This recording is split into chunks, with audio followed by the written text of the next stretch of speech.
right, so I got a Lowrance Ghost maintenance tip for you today.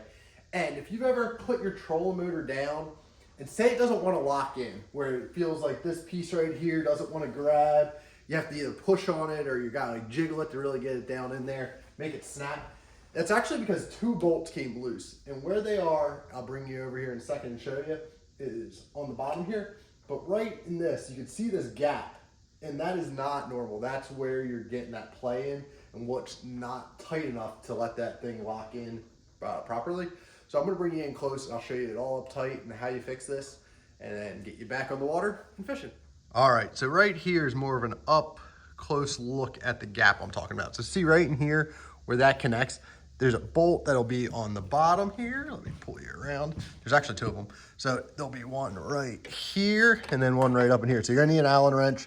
This is a size 6, and you'll put that in there, and that's where you're gonna tighten it from.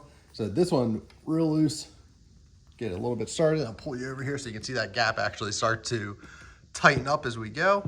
And you'll see right there, you can see that that's pulling tight. And what I like to do is tighten this side a little bit, then I'll go to the far side. And you wanna do them kind of evenly, and it'll pull it all together nicely. Then you don't have to worry about it coming loose on you again. And there's actually 1/3 one up top that I'll have to pull this plate off here and I'll show that to you as well. But get these two started.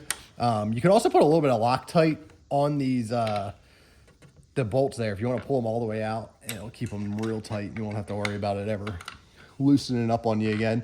But that is what causes that issue where that trolling motor from this piece here where that hinges doesn't want to lock down in there. So we're gonna get that all squared away and I'll show you here in a second.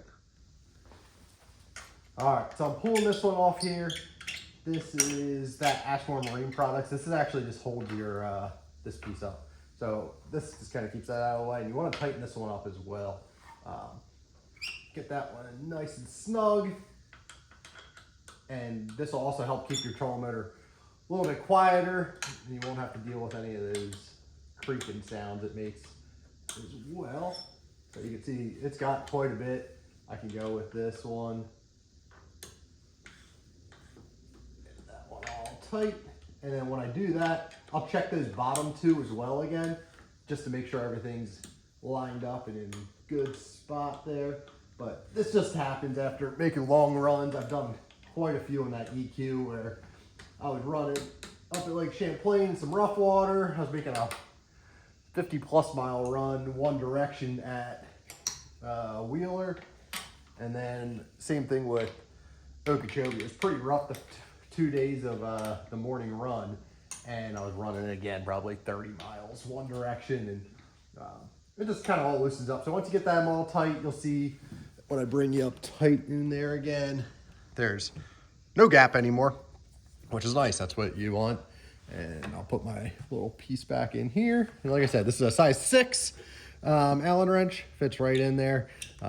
It's not a bad thing to even carry in the boat if you wanted to, in case you ever had any issues on the water. This part has nothing to do with it other than being that little cable guard. Like I said, my buddy from Ashmore Marine Product, he makes that. It's a nice little feature. But that's some ways to get your Ghost trolling motor to make sure it latches. It really does a good job. That's exactly what you need to have happen. If you have any questions, put them in the comments below. And thanks for watching. Have a great day. We'll talk to you again soon.